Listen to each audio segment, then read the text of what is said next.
আজকে আমি একটা অত্যন্ত গুরুত্বপূর্ণ বিষয় নিয়ে আলাপ করব। বিষয়টা হচ্ছে বাংলাদেশের প্রতিরক্ষা কূটনীতি।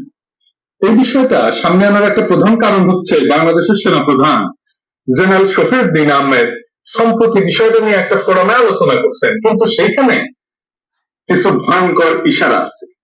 আমি আমরা কি আলাপ করি নাই সেই বিষয়টাই আমি আজকে আলাপ করছি। উনি যা বলছেন সেটা নিয়ে আলাপ করতে হলে আমাদের আগে দেখে নেওয়া দরকার যে প্রতিরক্ষা কূটনীতি বিষয়টা কি, কারণ ওইটা না জানলে আমরা ওনার কথার সমস্যাগুলো ধরতে পারবো। প্রতিরক্ষা কূটনীতি, যেটাকে অনেকে সামরিক কূটনীতি বলে অভিহিত করে থাকেন, এটা উন্মেষ ঘটে মূলত দ্বিতীয় বিশ্বযুদ্ধের পর। যুদ্ধ পরবর্তী ইউরোপে যে বিশাল পুনর্গঠনমূলক কাজের প্রয়োজনীয়তা দেখা যায়, সেটা মেটানোর জন্য আমেরিকান সেনাবাহিনী ব্যবহার করা হয়। বিশেষ করে পশ্চিম ইউরোপ এবং জাপানের পুনর্গঠনের বড় একটা দায়িত্ব পালন করে আমেরিকার সেনাবাহিনী। একই সাথে ইউরোপের সোভিয়েত ইউনিয়নকে ঠেকানোর জন্য পশ্চিম ইউরোপীয় দেশগুলোর নিরাপত্তা প্রদানের বিষয়টাও আমেরিকার নীতিতে অগ্রাধিকার পায়। তো এইসব দেশের পুনর্গঠন এবং জাতীয় নিরাপত্তা বিধানের জন্য আমেরিকান সেনাবাহিনীকে নিতে হয় নতুন এক ধরনের দায়িত্ব, যা ছিল আমেরিকার মূলধারা কূটনৈতিক কর্মকাণ্ডের অতিরিক্ত। শান্তিপূর্ণ সময় সেনাবাহিনী এই সমস্ত আন্তদেশীয় দায়িত্ব, যাকে মোটা দাগে আর্মির সফট পাওয়ার হিসেবে আখ্যায়িত করা যায়, সেটাকে সামরিক কূটনীতি বা প্রতিরক্ষা কূটনীতি হিসেবে ধরে নাও। আমরা প্রতিরক্ষা কূটনীতি শব্দটিকে ব্যবহার করবো আজকের আলোচনায়, কারণ জেনারেল শফিউদ্দিন ওই টার্মটাই ব্যবহার করছে। কিন্তু একাডেমিক্যালি বইপত্রে প্রতিরক্ষা কূটনীতি টার্মটা কিভাবে সংজ্ঞায়িত করা হয়েছে, বিভিন্ন বিশ্লেষক বিভিন্নভাবে সংজ্ঞায়িত করছেন। এই বিষয়ে আমি স্লোভাকিয়ার মাতিবেল বিশ্ববিদ্যালয়ের ডক্টর এরিক পাইটিনকার একটা আর্টিকেলের লিঙ্ক দিয়ে দিচ্ছি ডেসক্রিপশনে, যেটা পড়লে আপনারা এই বিভিন্ন সংজ্ঞা সম্পর্কে জানতে পারবেন।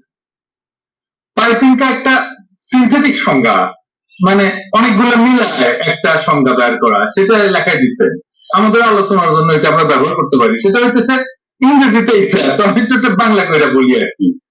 এরা মনে হইতেছে যে প্রতিরক্ষা কূটনীতি হলে এমন কিছু কার্যক্রমের সমষ্টি যা প্রধানত প্রতিরক্ষা মন্ত্রণালয়ের প্রতিনিধিদের এবং অন্যান্য রাষ্ট্র প্রতিরক্ষা কর্তৃপক্ষ দিয়ে পরিচালিত, যা নিরাপত্তা এবং প্রতিরক্ষা নীতির ক্ষেত্রে রাষ্ট্রের বৈদেশিক নীতির স্বার্থ অনুসরণ করে এবং যার কার্যক্রম নেগোসিয়েশন এবং অন্যান্য কূটনৈতিক ইনস্ট্রুমেন্ট ব্যবহার করে আগে নেওয়া হয়। এই হইতেছে সংজ্ঞা।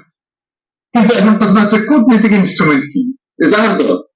মানে হচ্ছে এমবেসি একটা কূটনৈতিক ইনস্ট্রুমেন্ট, ডিপ্লোম্যাটিক ইনস্ট্রুমেন্ট। আন্তঃরাষ্ট্রীয় চুক্তি, ডিপ্লোম্যাটিক স্টেটমেন্ট একটা ডিপ্লোম্যাটিক ইনস্ট্রুমেন্ট। তারপরে ধরেন এই যে ঋতুরাজ চৌধুরীর কন্যাকে পদ্মভূষণ দেওয়া হলো না, এটা একটা ডিপ্লোম্যাটিক ইনস্ট্রুমেন্ট। কনফারেন্স হয়, এগুলো ডিপ্লোম্যাটিক ইনস্ট্রুমেন্ট, আন্তঃরাষ্ট্রীয় কনফারেন্স।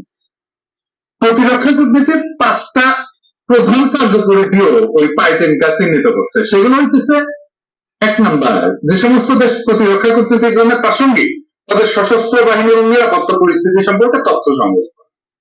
2 নাম্বার, এইসব দেশের সামরিক বাহিনীর সাথে সহযোগিতা, কমিউনিকেশন এবং পারস্পরিক সম্পর্ক প্রসার। 3 নাম্বার, দেশগুলির সামরিক কর্তৃপক্ষের সাথে সফর বিনিময়। 4 নাম্বার, অস্ত্রশস্ত্র এবং সামরিক সরঞ্জাম আমদানি রপ্তানির ব্যাপারে চুক্তি প্রণয়নে সহায়তা করা। 5 নাম্বার, এইসব দেশের সাথে সামরিক প্রতিনিধি, যাদেরকে ডিফেন্স অ্যাটাশে বলা হয়, তাদের বিনিময় করা এবং প্রাসঙ্গিক রাষ্ট্রীয় অনুষ্ঠানে অংশগ্রহণ করা। এর বাইরেও বাংলাদেশ সহ বিশ্বের বেশ কয়েকটি দেশে জাতিসংঘের শান্তি রক্ষা কার্যক্রমের অধীনে বিভিন্ন দেশে নিরাপত্তা শান্তি বিধানের কাজ করতেছে বাংলাদেশ সেনাবাহিনী। এই কাজকর্মগুলো প্রতিরক্ষা কূটনীতির আওতায় কিন্তু পড়ে। কিন্তু প্রতিরক্ষা কূটনীতি বিষয়টা কিন্তু আলাদা কোনো বিষয় না, মানে স্ট্যান্ড অ্যালোন যেটাকে বলা হয়, বরং অর্থনৈতিক কূটনীতি, বাণিজ্যিক কূটনীতির মতোই একটা দেশের সার্বিক কূটনীতির একটা ডাইমেনশন, একটা দিক। শক্তিশালী দেশগুলো যেমন আমেরিকা, চীন, রাশিয়া, তারা বিভিন্ন দেশের সাথে ব্যাপক সামরিক সহযোগিতা রক্ষা করে চলে। তারপরে এই সকল কাজই সার্বিক কূটনীতির একটা অংশ হিসেবে বিবেচনা করা এবং সেইভাবে অর্গানাইজ করা। সে কারণে বিদেশে নিযুক্ত সামরিক অ্যাটাচেরা কোনো পৃথক অফিসে বসেন না, কিন্তু বরং নিজ দেশের দূতাবাস বা এমবেসিতে রাষ্ট্রদূতের সার্বিক পরিচালনায় তাদের কাজ নির্বাহ করে। আমাদের আরো মনে রাখতে হবে যে যে কোনো দুইটা দেশের সরকারের মধ্যে ভালো রাজনৈতিক সমঝোতা না থাকলে সামরিক বলেন, অর্থনৈতিক বলেন, বাণিজ্য বলেন, অন্য সব সাব ক্যাটাগরির কূটনীতি কোনোভাবে সফল হতে পারে। আমার হইতেছে রাজনৈতিক সম্পর্কটাই সবচেয়ে গুরুত্বপূর্ণ বিষয়। বিভিন্ন দেশের পররাষ্ট্র মন্ত্রণালয়ের প্রধান কাজটাই হচ্ছে এই রাজনৈতিক সম্পর্ক নিজের দেশের সাথে সর্বোচ্চ ভালো পর্যায়ে রাখা এবং আগায় না।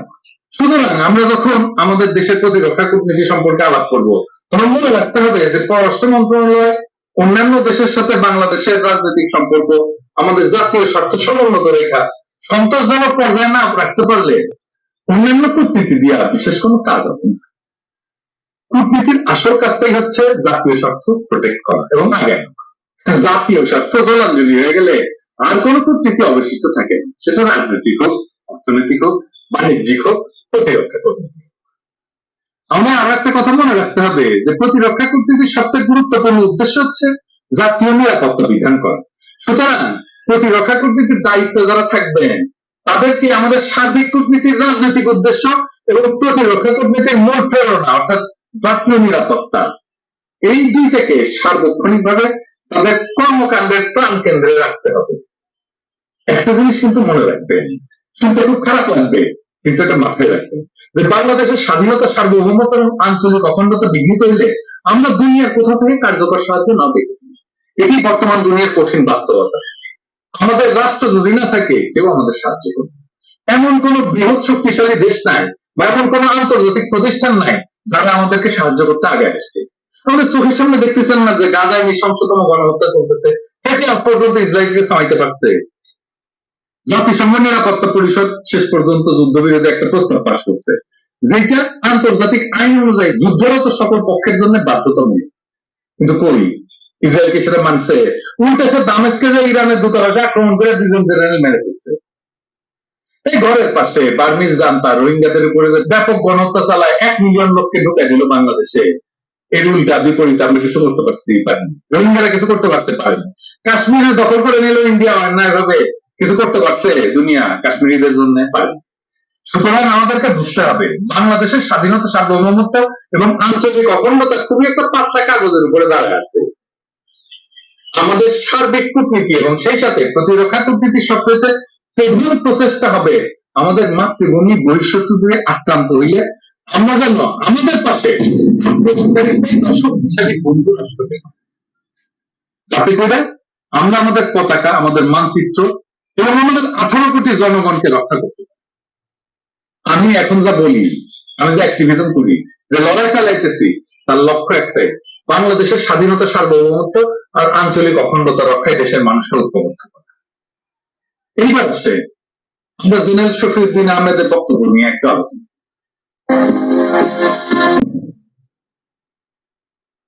অনেকগুলো পত্রিকায় রিপোর্ট করছে, প্রথম আলো এই নিয়ে বিশদ রিপোর্ট করছে, আমি এই রিপোর্টটা রেফারেন্স হিসেবে ব্যবহার করবো। আমি কিছু প্রশ্ন সরাসরি জেনারেল সাহেবকে করবো। আমাদের দেশের প্রকৃত গণতন্ত্র থাকলে এই প্রশ্নগুলো পার্লামেন্টে আমার প্রতিনিধির মাধ্যমে করতাম। এখন যেহেতু সেই সুযোগ নাই, পার্লামেন্ট দখল হয়ে গেছে ডাকাতদের হাতে, বাধ্য হয়ে প্রশ্নগুলো সরাসরি তাকেই করতে হচ্ছে। প্রথমে হেডলাইন করছে জেনারেল শফিউদ্দিনের একটা উক্তিকে, এক বন্ধুকে খুশি করতে অন্যকে বিরাট বর্জন করতে পারি। হেডলাইনটা তুলে আমি শ্রদ্ধা হয়ে গেলাম। জেনারেল শফিউদ্দিনকে জিজ্ঞেস করতেছি, আপনারা কি বাংলাদেশের প্রতিরক্ষা কূটনীতিকে সাজাইছেন অন্য রাষ্ট্রকে খুশি করার জন্য? কোন রাষ্ট্র খুশি হইলো বা অখুশি হইলো এটাই কি আপনাদের প্রধান বিবেচ্য বিষয়?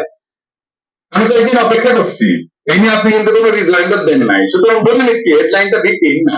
তাই যদি হয় তাহলে তো আমরা একটা বড় ধরনের বিপদে আসছি। আমি তো একটু আগেই বললাম প্রতিরক্ষা কূটনীতির প্রধান কাজটা হচ্ছে জাতীয় নিরাপত্তা বিধান করা, প্রেম বিতরণ করা, এর কাজ না। আপনাকে আমি একটা সাম্প্রতিক উদাহরণ দিই জেনারেল সাহেব, তাহলে বুঝবেন রাষ্ট্রীয় স্বার্থ কি জিনিস। ইউক্রেনের যুদ্ধ শুরু হওয়ার পর রাশিয়ার উপরে পশ্চিমা বিশ্ব শত শত স্যাংশন আরোপ করছে না? একটা বড় স্যাংশন ছিল রাশিয়ার তেল রপ্তানির উপরে। রাশিয়ান তেলের সর্বোচ্চ দাম ধার্য করা হয়েছিল ব্যারেল প্রতি $60। ইন্দো প্যাসিফিকে আমেরিকার একটা প্রধান অংশীদার কিন্তু ভারত। ভারত হইতেছে এই অঞ্চলে আমেরিকার দারোয়ান, কিন্তু এই স্যাংশনকে সে তোয়াক্কা না কইরা তার সমানে রাশিয়া থেকে তেল কিনছে এবং তা প্রসেস করে সারা দুনিয়াতে বিক্রি করছে। এতে ভারত যেমন লাভ করছে এবং রাশিয়ার লাভ হয়ে গেছে। অর্থাৎ ভারত তার জাতীয় স্বার্থকে প্রধান হিসেবে দেখছে।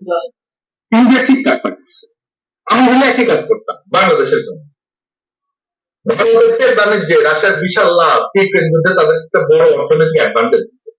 এতে আমেরিকানরা খুশি হইলো না অখুশি হইলো, এটাতে কিন্তু ভারতীয় নীতি নির্ধারকদের বিচার্য বিষয় ছিল না।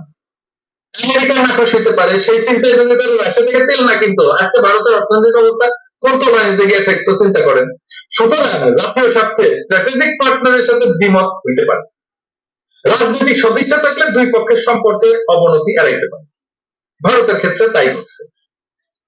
আমেরিকা ভারতের উপরে দিলানা হইয়া ভারতের কাছে মতদান হয়েছে, বাংলাদেশকে আবার তুলে দিতে ভারতের হাতে, তাই না? মিয়ানমারের সামরিক জান্তা একটা ভয়ঙ্কর জেনোসাইডের সাথে যুক্ত। এই নিয়ে ইন্টারন্যাশনাল ক্রিমিনাল কোর্টে একটা কেস পর্যন্ত চলমান আছে। বছরের পর বছর 1 মিলিয়ন রোহিঙ্গা রিফিউজির ভার আমরা বহন করতেছি। সেই জান্তার জেনারেলদের সাথে আমাদের বন্ধুত্বের সম্পর্ক রাখতে হবে কেন জেনারেল সাহেব? বাংলাদেশের ইতিহাসে এটা ছিল আমাদের উপর একটা বিশাল আক্রমণ, একটা বড় ধরনের শত্রুতামূলক আচরণ। আপনারা সেই জান্তার সাথে যোগাযোগ রাখার চেষ্টা করছেন এতগুলো বছর ধরে। এই ক্রিমিনাল বর্মি জেনারেলদের উপরে স্যাংশন দিল আমেরিকা, আর আমরা তাদেরকে প্রেম বিতরণ করে যাচ্ছি। এই মত জননীতি রোশন করে একজন রোহিঙ্গা রেফিউজিকে কি আপনারা ফেরত পাঠাতে পারছেন? পারেন নাই। তাহলে লাভ হয়েছে কি? কোনো লাভ হয় নাই। আমি যদি বলি এই বিষয়ে আপনাদের কোন ধরনের প্রতিরক্ষা কূটনীতি নাই, তাহলে এটা খুব মন্দ বলা হবে। জিনিসটা কি জানেন জেনারেল সাহেব? রোহিঙ্গা সংকটের শুরু থেকে ভারত সম্পূর্ণভাবে মায়ানমারের জান্তার সাথে আছে, আমাদের সাথে না। কেবলমাত্র ক্ষমতা ধরে রাখার জন্য বাংলাদেশের অবৈধ কাঠামোরানি ফ্যাসিস্ট খুনি হাসিনা রোহিঙ্গা বিষয়ে ভারতের অঙ্গুলি হেলনে চলতেছে। যারা আমাদের বিরুদ্ধে এত বড় একটা অপরাধমূলক কাজ করলো, আমাদের সেনা ব্যক্তিত্বরা যদি সে বর্মী জেনারেলদের রেজিস্টার কইরা উল্টা তাদের সাথে ড্রিঙ্কিং ডাইনিং চালাই যেতে চায়, তাহলে তারা আমাদেরকে নপুংসক ছাড়া আর কি ভাববে? আপনার পূর্বসূরি ওই যে ক্রিমিনাল পরিবারের অন্যতম সদস্য হাসিনা নিযুক্ত সেনাপতি মোটাহারি যখন মিয়ানমারের জেনারেলদের সাথে ঘষাঘষি করতে যে নিপীড়িত যেত, তখন আমার এই প্রশ্নটা মনে থাকতো। প্রশ্নটা এখন আপনার কাছে রেখে গেলাম। তবে রোহিঙ্গা ইস্যুই না, বরঞ্চ বাংলাদেশের পুরো ডিপ্লোমেসি অবৈধ হাসিনা ভারতের হাতে তুলে দিচ্ছে। জেল সাহেব, আপনি তো নিজেই দেখছেন চোখের সামনে বাংলাদেশের অবৈধ শাসক গোষ্ঠীর প্রতিনিধিরা গণা করায় বলতেছে ভারত যদি আমেরিকাকে বাংলাদেশে থামায় না দিত তাহলে তো তারা ক্ষমতায় থাকতে পারতো না, বলতেছে না? অর্থাৎ ভারতের এই অবৈধ রেজিম তার সবচাইতে গুরুত্বপূর্ণ প্রশ্ন তাদের অস্তিত্ব রক্ষা করতে গিয়া ভারতকে কন্ট্রাক্ট দিয়ে দিল যাতে আমেরিকা 7 জানুয়ারির নির্বাচনী প্রয়োজনে ঝামেলা। আমাদের মূল ডিপ্লোমেসি চলে গেল সেগুন বাগিচার হাত থেকে দিল্লির সাউথ ব্লকে। সাউথ ব্লক আমেরিকার সাথে ডিল করছে বাংলাদেশে কে ক্ষমতায় থাকবে তা নিয়ে, আর সেগুন বাগিচার বেতারারা চায়া চায়া দেখছে, আঙুল চুষছে। আমাদের তো আসলে কূটনীতি নাই। বিদেশ নীতি পরিচালনায় আমাদের যদি ন্যূনতম অটোনমাস অথরিটি থাকতো তাহলে আমরা হয়তো মৌলিক জাতীয় স্বার্থ সংরক্ষণ করার চেষ্টাটুকু অন্তত করতে পারতাম, বিশেষ করে আমাদের স্বাধীনতা, সার্বভৌমত্ব এবং আঞ্চলিক অখণ্ডতা। এখন বাংলাদেশের একটা অংশ টুকরা করে নেওয়ার পায়তারা চলছে, যেটা নিয়ে আমি কয়েকদিন আগে একটা এপিসোড তৈরি করছিলাম। এই যে এটা, আর এইসবের পেছনে একটা প্রধান হাত হচ্ছে ভারতের। দুনিয়ার সব দেশ জানে যে আমাদের কূটনীতি এখন দিল্লির হাতে, সুতরাং তারা আমাদের সঙ্গে কূটনীতি কার এবার করবে কেন? দিল্লির কাছে গেলেই তো হয়। আপনার অন্যান্য দেশের মিলিটারি লিডারদের সাথে মিটিং করবেন, তারা আপনাদেরকে স্বাভাবিক সৌজন্য দেখাবে, ভদ্রতা করে, আর কি। এর বেশি তারা কিছু করবে না। বাকি আলাপ তারা দিল্লির সাথে আলাপ করে ঠিক করে দিবে। বাংলাদেশের ডিপ্লোমেসিতে এটাই হচ্ছে সবচেয়ে নির্মম বাস্তবতা। দিন আপনারা কি বাংলাদেশের প্রকৃত শত্রু চিহ্নিত করতে ভয় পান? আমার তো তেমনই মনে হয়। শত্রুকে মোকাবেলা করতে 71-এর মহান মুক্তিযুদ্ধের মতো আপনারা সংগঠিত হবেন, দেশের আপামর জনগণকে সাথে নেবেন, সেই ভরসা কিন্তু এখন আলাদা হয় না।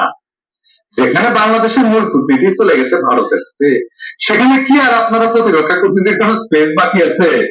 আপনারা হয়তো ফন্ড নিয়ে নাড়াচাড়া করবেন জনতার মন ভরে আছে, কিন্তু আমরা তো জানি কন্টেন্ট আর আমাদের হাতে নাই। এইবার ভারত প্রসঙ্গে জেনারেল শফিউদ্দিনকে একটা স্পর্শকাতর বিষয় প্রশ্ন করতেছে। এই যে দেখেন আমাদের সেনা সদরের একটা প্রজ্ঞাপন, ভারতের জেনারেল নেতৃত্বে একটা প্রতিরক্ষা মন্ত্রণালয়ের দল পার্বত্য চট্টগ্রামের সীমান্ত অঞ্চলে নির্মিত রাস্তা পরিদর্শনে আসছে। বোঝা যাচ্ছে বাংলাদেশের অত্যন্ত স্পর্শকাতর টেরিটরির উপর দিয়া নির্মিত এই সীমান্ত রাস্তা ভারতীয় সেনাবাহিনী ব্যবহার করবে। এই জন্য ভারত আমাদেরকে যে ঋণ দিচ্ছে সেটা সুদ সহ আমাদেরকে পরিশোধ করতে হবে। ইন্ডিয়ার কাজে লাগবে, ভারত আমাদেরকে ঋণ দিচ্ছে, আমরা এটা বানায় দেব, ভারত এটা ব্যবহার করবে, আর সুদ সহ আসলটা শোধ করতে হবে আমাদের জনগণের ট্যাক্সের টাকায়। কি মজা! আর এটা এই যে দেখেন আমাদের সেনা সদরের একটা প্রজ্ঞাপন, ভারতের এক জেনারেল নেতৃত্বে একটা প্রতিরক্ষা মন্ত্রণালয়ের দল পার্বত্য চট্টগ্রামের সীমান্ত অঞ্চলে নির্মিত রাস্তা পরিদর্শনে আসছে। বোঝা যাচ্ছে বাংলাদেশের অত্যন্ত স্পর্শকাতর টেরিটরির উপর দিয়া নির্মিত এই সীমান্ত রাস্তা ভারতীয় সেনাবাহিনী ব্যবহার করবে। সেই জন্য ভারত আমাদেরকে যে ঋণ দিচ্ছে সেটা সুদ সহ আমাদেরকে পরিশোধ করতে হবে। ইন্ডিয়ার কাজে লাগবে, ভারত আমাদেরকে ঋণ দিছে, আমরা এটা বানায় দেবো, ভারত এটা ব্যবহার করবে, আর সুদ সহ আসামটা শোধ করতে হবে আমাদের জনগণের ট্যাক্সের টাকায়। কি মজা! আর এটা যাবে ভারতীয় সেনাবাহিনীর বলি, আর সেই পরিদর্শনের নোটিশ প্রচার করে আমাদের সামরিক বাহিনীর দপ্তর। ওরা কি কাঁটাতারের বেড়া যখন নির্মাণ করছিল আমাদের কোন জেনারেলকে ডাকছিল? হ্যাঁ, তারা তাদের টাকায় নির্মিত তাদের ভূখণ্ডের সীমান্তের সড়ক আমাদের সেনাবাহিনীকে ব্যবহার করতে দেবে? জেনারেল সাহেব আপনারা দিবে না তো? তাহলে বাংলাদেশ সেনাবাহিনী ভারতীয় প্রতিরক্ষা এস্টাবলিশমেন্টের পায়ে তেল কেন দেয়?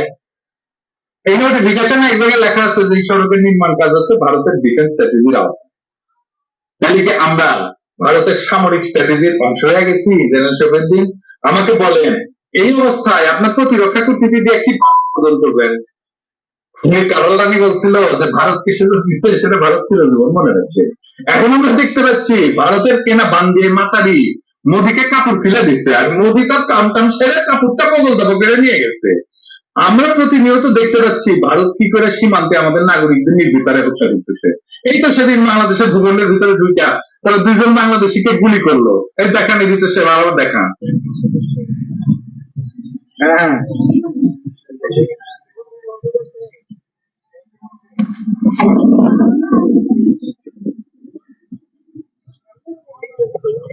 হ্যাঁ, আপনার এক জেনারেল তো বিডিআরে বসে আছে, তাই না? তো আপনার মেলা অফিসারও আছে, কেউ কিছু মুখ খুলছে? একমাত্র ব্যতিক্রম ছিলেন জেনারেল ফজলুর রহমান, সমগ্র জাতিটার বীরত্ব এখনো স্মরণ করে। আর মুখ খুলবেন কি করে? বিডিআর হত্যাকাণ্ডে যে বাংলাদেশের যে কয়েকজন অফিসার নিহত হয়েছিলেন তারা ছিল সারা বিশ্বে সর্বোচ্চ সংখ্যক নিহত অফিসার একদিন। সেই সময় আপনার আরেক পূর্বসূরি বাংলাদেশের ইতিহাসের অন্যতম সেরা মির্জাফর মইনুর আহমেদ বসেছিল, আমল সুশীল ছিল। আপনিও তখন অফিসার ছিলেন, কি করছেন? কোন অ্যাকশন নেন নাই। মাত্র 3 মাইল দূরে ক্যান্টনমেন্টে আপনারা বসে বসে দেখছেন এই হত্যাকাণ্ড। নিজের কলিগদের বাঁচাইতে পারেন নাই, সে চেষ্টাও করেন নাই। এরপর কি করে বলবেন আমরা আপনাদের উপর ভরসা রাখতে পারি যে আপনারা আমাদেরকে বাংলাদেশের জাতীয় নিরাপত্তা বিধান করবেন? আরে মানে নিজের কলিগরে, নিজের সহযোগীদের বাঁচাইতে পারেন না, 3 মাইল দূরে বসে আগুন চুষেন, আর আপনার জাতিকে রক্ষা করবেন বললে এলো? হ্যাঁ, আপনারা পারবেন নিরস্ত জনগণের উপরে চড়াও দিতে, ওইটা পারবেন। হ্যাঁ, একটু একদম আপনার আছে পুরুষ তো প্রত্যেকটা আপনার। আপনার বক্তব্যে উল্লেখ করছেন যে ব্যবসা খাতে একটা ইনিশিয়েটিভ আপনি ধরেন ব্যয় করলেন, কিন্তু বিষয়টা দিয়ে দাও হলো বাণিজ্য মন্ত্রণালয়ের কাছে। আমি আশ্চর্য ব্যাপার, আপনার কাছে কি ব্যবসা করা? আপনার কাছে প্রতিরক্ষা করা, ব্যবসা সম্প্রসারণ না। আপনার মাথা সারাক্ষণ ব্যবসার আইডিয়া গজ গজ করে না, কারণ আপনি পারু, আপনার লাড়ু, আপনার নানির নাম জোহরা, তাই আপনার তো মহড়া, তাই না? হ্যাঁ, আপনি যদি এতই ব্যবসা সংক্রান্ত আইডিয়া মাথা বিজনেস করে আইডিয়া দেন, দিতেই পারেন, সেটা সংশ্লিষ্ট মন্ত্রণালয় দেখবে, সেনাবাহিনীর দেখার বিষয় তো না। আপনি করবেন দেশ রক্ষা, আপনি আছেন ব্যবসা নিয়ে, তো ব্যবসাই করেন, আপনি ছাড়েন, গাছেরও খাইবেন, তলারও কুড়াইবেন। আর্মির লোকদের সিভিল প্রশাসনে ঢুকাইছেন, সব কয়টা মেডিকেল কলেজে, সবাই সরকারি মেডিকেল কলেজে, হাসপাতালে পরিচালকের পদ দখল করে রাখছেন। আর ড্রাগ অ্যাডমিন এসে 111 এর সময় বসেছিলেন এক জেনারেল, এটাও দখল করে রেখেছেন। এটা তো সিভিল পজিশন, এখানে বসেছেন কেন জেনারেল? আর জেনারেল সাহেব এখন সিস্টেম করেছেন ঘুষ খাওয়ায়, নিজের হাতে খান না। তার ইমান আছে, কোন ড্রাইভার নাকি ব্যবস্থা করেন না, ড্রাইভার ঘুষ খায়। তারপরে এই গভর্নর জেনারেলরা ফেরত নেবেন সেনাবাহিনীতে, তারপর তার সহকর্মীরা দেখবেন উনি বাবা কি টাকা পয়সা, আর তারপরে নিজেরা হাত কামড়ে দেয়। তুই কি যুদ্ধ করবি? টাকা দেখে যদি হাত করে তো শত্রু পক্ষ গুলি খরচা করবে, গুলি তো খরচা, গুলি তো দামি আছে, টাকা দিলে ছেড়ে দিবে, ও পোস্ট পজিশন ছেড়ে দিবে, শুধু তাই না পারলে নিজের পাশার কাপড় তুলে দিবে। এই সমস্ত জেনারেল তো আপনার গান্ধ জেনারেলকে বলেছে মিলিটারি। যেদিন থেকে বাংলাদেশের সেনাবাহিনীর মধ্যে ব্যবসা বাণিজ্য ঢুকিছে না, সেদিন থেকে ওই বাহিনীর উচ্চ পদস্থ অফিসাররা তাদের প্রকৃত মিশন থেকে বিচ্যুত হয়ে গেছে। দেশ রক্ষা এখন আপনাদের প্রায়োরিটি না, প্রায়োরিটি হচ্ছে টাকা কামানো, আর কিছু না। এইটা ছিল একটা সুদূর প্রসারী ষড়যন্ত্র। তারা নানা ধান্দার মধ্যে ব্যস্ত হয়ে গেছে, দেশ রক্ষা, দেশের গণতন্ত্র রক্ষা, দেশের স্বাধীনতা সার্বভৌমত্ব রক্ষা, দেশের অখণ্ডতা রক্ষা। এই সময় আপনাদের সৌভাগ্য যে বাংলাদেশের সিপাহী, নন commission officer, junior commission officer বা তরুণ অফিসাররা জাতিসংঘ শান্তি মিশনে অংশগ্রহণ করে জীবনের একটা সঞ্চয় জমাতে পারে। ফলে আপনাদের ব্যবসায়িক কার্যক্রমে তাদের চোখ তাকায় না। এই কারণে শান্তি মিশন রক্ষা আপনাদের জন্য এত দরকারি। আর জুলকারনাইন সাহেল লিখেছে যে তাকে নাকি যে সৈনিকরা বলেছে যে ভাই দিবস করেন, এই দিবস বৈশাখ অমুক অমুক তমুক এটা করা, ওটা কি ডেকোরেটর নাকি? ওই ডেকোরেটর কর্মী না সৈনিক, সৈনিকরা দিয়ে যে মঞ্চ সাজান, ফুল সাজান, হ্যাঁ ওই ডেকোরেটর কোম্পানিতে কাজ করতে আসছে না, দেশ রক্ষা করতে আসছে, যুদ্ধ করতে আসছে, পুরো আর্মিটা গান্দা করে দিচ্ছেন একেবারে। যাই হোক, জাতিসংঘ শান্তি মিশনে অংশগ্রহণ করে বাংলাদেশ সেনাবাহিনীর সদস্যরা বিশ্বের বিভিন্ন সংকটময় স্থানগুলোতে বিশাল অবদান রাখছেন। এটা আমাদেরকে মুক্ত কণ্ঠে স্বীকার করতে হবে। একই সঙ্গে আমাদের ভুলে গেলে চলবে না যে এই শান্তি রক্ষায় যাওয়াটাও কিন্তু ঘটছিল বাংলাদেশের পররাষ্ট্র মন্ত্রণালয়ের কূটনীতিকদের কারণে। নিউ ইয়র্কে জাতিসংঘ বাংলাদেশের স্থায়ী মিশনের একজন শীর্ষ কর্মকর্তা ছিলেন ওই সময় নাজিমুল্লাহ চৌধুরী, খুবই সিনিয়র এবং খুবই নাম করা কূটনীতিক এবং খুবই শ্রদ্ধাভাজন মানুষ। এটা ছিল উনার উদ্যোগ, এটা বোধহয় আপনারা জানেনও না। এটাই ছিল মূলধারার কূটনীতির উদ্যোগের ফলে প্রতিরক্ষা কূটনীতির সুযোগ তৈরি করার প্রকৃষ্ট এক্সাম্পল। সেনাবাহিনীর সদস্যরা হয়তো জানেন না যে কার কারণে শান্তি মিশনে যাইতে পারতেছেন। উল্টা এই যে আপনার জেনারেল হাসান মাসুদ চৌধুরী ১-১১ সময় দুদকের দায়িত্ব পাওয়ার পর তখন মেহের ব্যক্তিগত কারণে এই নাজিমুল্লাহ চৌধুরীর পেছনে লাগছিল। চিন্তা করেন কিরকম জাউরানো। এর কিছুকাল পরে জেনারেল মাসুদ বাংলাদেশ তার সম্পত্তি বিক্রি করে বিদেশে পাড়ি জমায়। তো উনি যে সম্পত্তি বিক্রি করে বিদেশে পাড়ি জমায়, টাকা পয়সা কি বাংলাদেশ ব্যাংকের মাধ্যমে বিদেশে নিয়ে গেছিলেন নাকি হুন্ডি করে পাচার করছিল? খুব দুদক লেগে দিছিল ওনার পিছে, তাই না? হ্যাঁ, এরকম ঝামেলাগুলো হয়েছে। তো বাংলাদেশের সেনাপ্রধান উনি ভাবিছিল এটা কেউ জানে না, এ কিছু কবি না, ও তো ভাবেনি যে তার সাথে তার অর্ধেক বয়স এক ইউটিউবার এখন এসে পাচার কাপড় তুলে ছপান ছপান করে বাড়ি দিবে। ভাবেছিল আপনাদেরও এই অবস্থা হবে। এবার আসেন সে ভয়ঙ্কর ইঙ্গিত দিয়ে কথা বলি।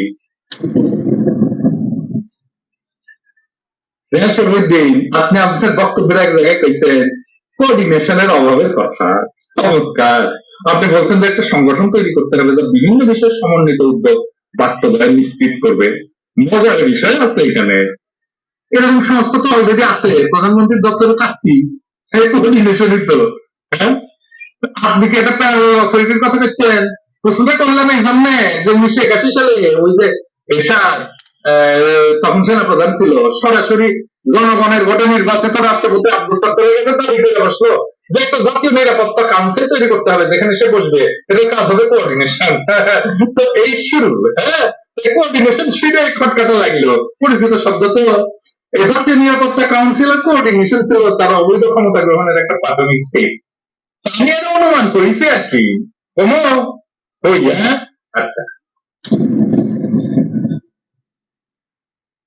এই যে ভারতীয় পণ্য বর্জন আন্দোলনের ফলে সমস্ত বাংলাদেশে ভারত বিরোধিতা যে দাবানলের মতো ছড়াই করতেছে।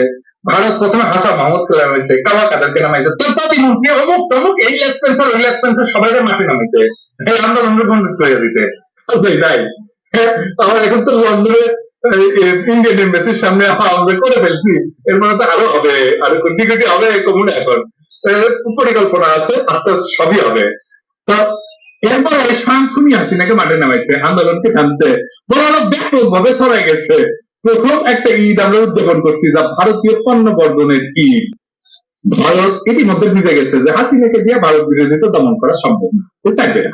এখন তার একটা নির্বাচনী প্রক্রিয়া আছে, সেটা শেষ হয়ে গেলে তারা হাসিনাকে নিয়ে কি করবে সেটা নিয়ে সিদ্ধান্ত নিবে, কারণ ওনাদের তো কাজ হচ্ছে না, এটা তো মানে না কেন্দ্র একটিকা। এই একই ঘটনা ঘটছিল এরশাদের কপালে। ভারতের আশীর্বাদে সে বাংলাদেশের শাসন ক্ষমতা দখল করে একটা নির্বাচিত সরকারকে জোরপূর্বক সরাই দেয়। এরপর ভারত তোষণের সকল কাজই সে করছে। প্রেসিডেন্ট জিয়াউর রহমানের সময় নদী উপদেষ্টা ছিলেন প্রখ্যাত পানি বিশেষজ্ঞ মিয়াম আব্বাস। আমরা ওনার কথা শ্রদ্ধা করে স্মরণ করি। তিনি একটা দীর্ঘ নেগোসিয়েশনের পরে ভারতকে রাজি করান যে শুষ্ক মৌসুমে বাংলাদেশ যেন গঙ্গা নদীতে গ্যারান্টি পরিমাণে পানি পায়, এটাকে বলা হয়তো গ্যারান্টি ক্লজ। এইসব ক্ষমতা আসার পরে গঙ্গা পানি চুক্তি নবায়নের সময় ভারতের সাথে গ্যারান্টি ক্লজ তুলে দেয়।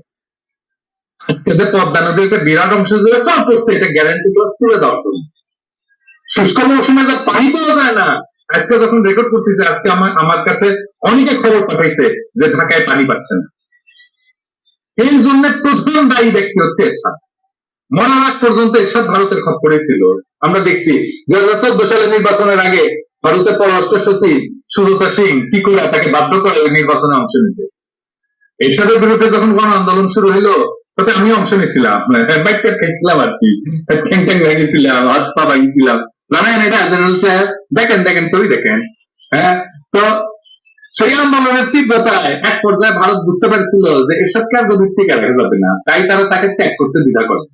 তো জেনারেল দিন যখন আপনি একটা কোঅর্ডিনেশন বডি তৈরি করতে বললেন না, তখন আমার মনে পড়লো ক্ষমতা দখলের পায়তারা হিসেবে এরশাদের জাতীয় নিরাপত্তা কাউন্সিল গঠনের প্রস্তাব। সাথে বাংলা প্রবাদ আছে না, ঘর পড়া গরু তো সিন্দুরে মেঘ দেখলে ভয় পায়। আমরা অতীতে যা ঘটছে তার আলোকে চিন্তিত হইতেই পারি আপনার এই খাইজ দেখা। ভারত নিজের স্বার্থে বাংলাদেশের মানুষের মনে দীর্ঘ 15 বছর ধরে জমে থাকা বিপুল যে ক্ষোভ তার নিজের গায়ে না নিয়ে হাসিনার উপরে চালাই দেবে। এইদিকে অর্থনৈতিক খাতে পড়ে গেছে, হাসিনা এটা টেনে তুলতে পারবে না, প্রত্যেক মাসে $1 বিলিয়ন করে কমিচ্ছে, ফুটে পাত্রের মধ্যে দিয়ে পানি বাড়ালে যা হয় আর কি। আর ভারত কোন অবস্থাতে বাংলাদেশকে টাকা পয়সা দিয়ে সাহায্য করবে না, ওর তো সে সামর্থ্য নাই। সে তো বাংলাদেশের টাকা বাংলাদেশের জমির উপরে তার বাহিনী ব্যবহারের জন্য রাস্তা বানায়। তার উপরে ভারতের বিশাল ভয় হচ্ছে যে এই অঞ্চলে ভূরাজনৈতিক পরিবর্তনের ধারায় বাংলাদেশের চীন ব্যাপকভাবে ঢুকে পড়তে পারে। হাসিনার বদলে সে এখন ক্যান্ডিডেটকে দিচ্ছে, ভারতীয় ক্যান্ডিডেট। আমি আশা করবো বাংলাদেশের গর্বিত সেনাবাহিনীর কোন সদস্য ভারতের এই ফান্ডে পা দেবেন না, পা দিলেও এই ক্ষমতা গলে টিকাইতে পারবে না। ভারতের হাত ধরে বাংলাদেশে কোনো পরিবর্তন হইতে দেওয়া হবে না, ফুল স্টপ। বাংলাদেশের স্বাধীনতা, সার্বভৌমত্ব, আঞ্চলিক অখণ্ডতা এবং জাতীয় মর্যাদা তখনই সত্যিকার ভাবে সুরক্ষিত হবে যখন বাংলাদেশের জনগণের দেশের ক্ষমতার প্রকৃত মালিক হবে। এর জন্য গণতন্ত্রের কোনো বিকল্প নেই। আমরা সম্প্রতি এটা মালদ্বীপে পেয়েছি, সেখানে জনগণের ভোটে ইন্ডিয়া আউট হয়ে গেছে। হাসিনা পতনের পর প্রথম যে কাজটা করতে হবে তা হচ্ছে একটা অবাধ, সুষ্ঠু, নিরপেক্ষ নির্বাচন।